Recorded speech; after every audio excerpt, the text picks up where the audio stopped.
Hidup Teknik, halo Sivitas Akademika dengan saya Niagara Gagarin. Selamat datang di episode ketiga FT Uni Podcast. Kali ini kita mendatangkan tamu yang sangat spesial, yaitu Bapak Wakil Dekan Bidang Sumber Daya. Kita sambut Bapak Reza Satria Rinaldi STMN MCE. Selamat datang Bapak, selamat siang. Apa kabarnya Bapak? Alhamdulillah sehat. Terima kasih Bapak sudah meluangkan waktunya untuk bisa hadir di acara podcast kita ini. Tentunya kali ini kita akan membahas tentang sumber daya yang ada di Fakultas Teknik Universitas Bengkulu ini Bapak. Oke, langsung saja Bapak. Kalau saya boleh tahu, apa saja sih tugas dan tanggung jawab Bapak sebagai Wakil Dekan Bidang Sumber Daya ini Bapak? Ya, baik, terima kasih ya. Jadi Wakil Dekan ini tugasnya adalah membantu dekan. Nah, khusus untuk Wakil Dekan Bidang Sumber Daya, ini saya mempunyai tugas membantu dekan dalam memimpin penyelenggaraan kegiatan bidang sumber daya. Itu tugas dari Wakil Dekan Bidang Sumber Daya. Iya. Kemudian Bapak, sumber daya apa saja yang Bapak cakup sebagai Wakil Dekan Bidang Sumber Daya ini Bapak? Iya. Jadi Wakil Dekan Bidang Sumber Daya ini bidang tanggung jawabnya itu cukup luas ya, cukup banyak. Yang pertama adalah bidang umum, ini keseluruhan bidang yang di luar bidang-bidang yang lain. Kemudian ada kepegawaian, kemudian ada keuangan, kemudian ketatausahaan, kemudian pengelolaan aset. Nah, itu bidang-bidang yang diselenggarakan dan menjadi tanggung jawab bidang sumber daya. Sumber daya ya Pak ya. Oke, Bapak kan di bidang sumber daya Pak. Jadi apakah ada program atau upaya tertentu yang sedang dijalankan dengan visi khusus untuk meningkatkan kualitas Fakultas Teknik ini Bapak? Ya. Jadi kalau program ini kita mengikuti program yang disiapkan oleh universitas ya. Jadi seperti tahun ini kita mengajukan untuk menjadi zona integritas ya Fakultas Teknik. Sebelumnya sudah ada Fakultas Ekonomi, jadi Fakultas Teknik mungkin mencoba di tahun ini. Kemudian untuk yang lainnya kita berupaya menyelenggarakan layanan itu sebaik mungkin. Nah, jadi misalnya seperti keuangan itu yang kita lakukan, semuanya kita layani melalui sistem yang telah tersedia. Ya. Nah, untuk melakukan hal itu tentunya kita membutuhkan dukungan dari berbagai pihak ya yang ada di Fakultas Teknik. Oke, nih Pak, misalnya kita rating nih Pak dari 1 sampai 10. Menurut Bapak sumber daya yang ada di Fakultas Teknik ini berapa Pak ratingnya?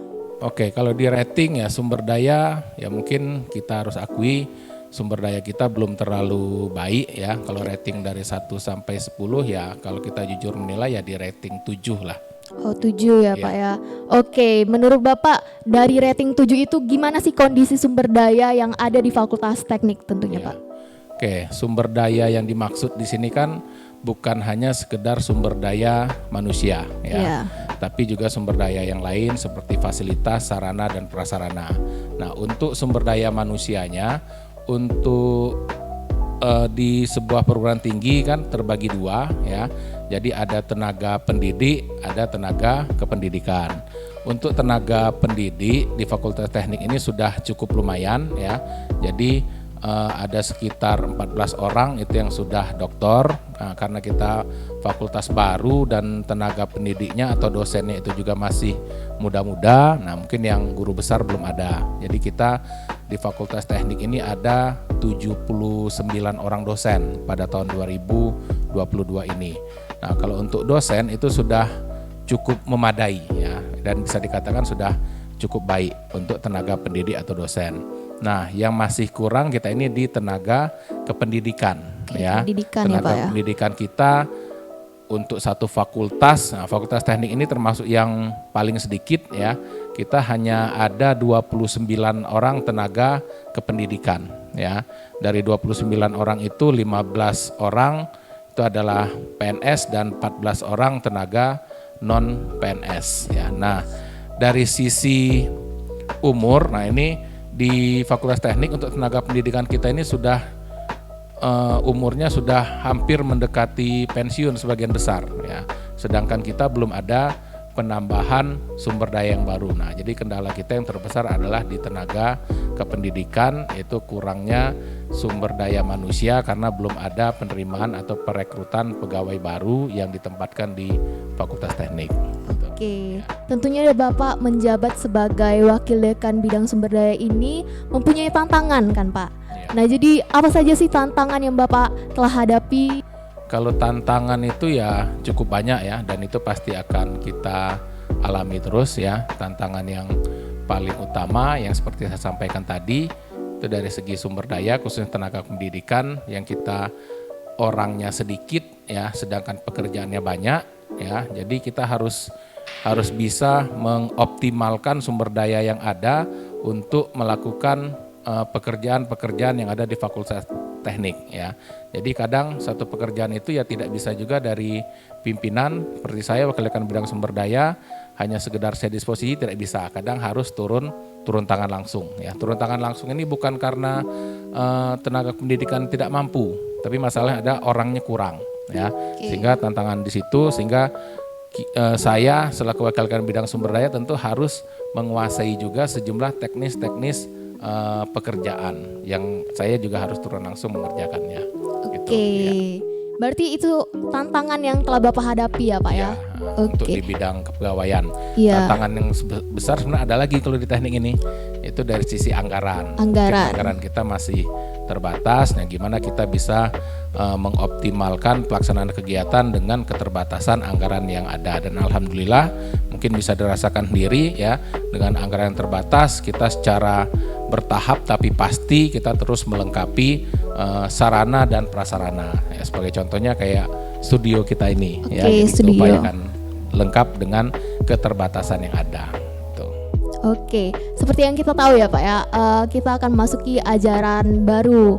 Pastinya kita akan menerima mahasiswa baru angkatan 2022. Jadi menurut Bapak, bagaimana agar angkatan 2022 ini memiliki kultur yang lebih baik dari angkatan sebelumnya Pak? Jadi apakah ada hal baru yang akan diterapkan kepada mahasiswa tersebut? Oke, untuk angkatan 2022 mungkin bukan seniornya tidak lebih baik ya, sebenarnya sudah baik juga angkatan sebelumnya. Mungkin akan 2022 harapan kita bisa lebih baik lagi, karena tantangan untuk angkatan baru ini mungkin mereka masuk ke generasi online ya. Jadi lulusnya online semua, pembelajaran online. Nah, tantangan yang baru ini bisa jadi di tahun 2022 ini perkuliahan kita sudah offline. Nah, tantangannya di situ, gimana mereka mengubah pola atau gaya belajarnya. Nah, untuk di Fakultas Teknik ya, untuk mendukung itu kita sudah ada sejumlah sarana prasarana perkuliahan untuk mendukung kegiatan offline. Jadi mahasiswa baru nanti akan 2022 ya, yang kita inginkan ya harus harus kuat dan jangan manja ya. Jadi harus kuat, jangan manja, karena perkuliahan di teknik ini cukup berat ya. Jadi dibutuhkan mental orang yang kuat untuk kuliah di teknik ya. Oke, tentunya menyambut mahasiswa baru tersebut kita memiliki fasilitas kan Pak. Kalau boleh tahu fasilitas apa saja sih yang untuk menunjang sumber daya di Fakultas Teknik ini? Oke, untuk sumber daya yang ada ya, yang untuk menunjang mahasiswa baru itu dari segi sarana dan prasarana. Kalau misalnya dari segi sarana ya, itu kita sudah menyediakan sejumlah sarana pendukung pembelajaran seperti peralatan pembelajaran, kemudian ada komputer, kemudian peralatan lab yang sudah cukup lumayan bagus ya untuk mendukung proses belajar mengajar. Kemudian kita juga didukung oleh sejumlah prasarana. Misalnya gedung ya, kita ada saat ini kita ada 5 gedung ya, 5 gedung baru. Kemudian untuk kegiatan mahasiswa kita punya sekretariat mahasiswa yang ya bisa dibilang paling bagus lah di antara sekretariat mahasiswa di fakultas yang lain ya. Di situ mahasiswa bisa bergabung nanti dengan himpunan mahasiswa atau unit kegiatan mahasiswa tingkat fakultas yang sekrenya sudah terpusat sehingga mahasiswa bisa berkoordinasi. Kemudian juga ada ruangan yang di atasnya itu bisa beraktivitas. Jadi fasilitas yang diberikan itu sudah cukup ya, sudah cukup memadai. Tinggal nanti bagaimana mahasiswa baru itu bisa mengoptimalkan penggunaan fasilitas yang ada tersebut. Jadi dalam penggunaan fasilitas ini tentu perlu berkoordinasi ya dengan pihak fakultas atau dengan senior ya, sehingga dalam pemakaiannya bisa lebih optimal sehingga tidak salah dalam menggunakan atau memanfaatkan fasilitas yang disediakan. Oke, berarti itu saja fasilitasnya ya Pak ya Pak? Ya. Tergantung sumber daya ternyata. Oke, di sumber daya ini tentunya ada budaya kan Pak?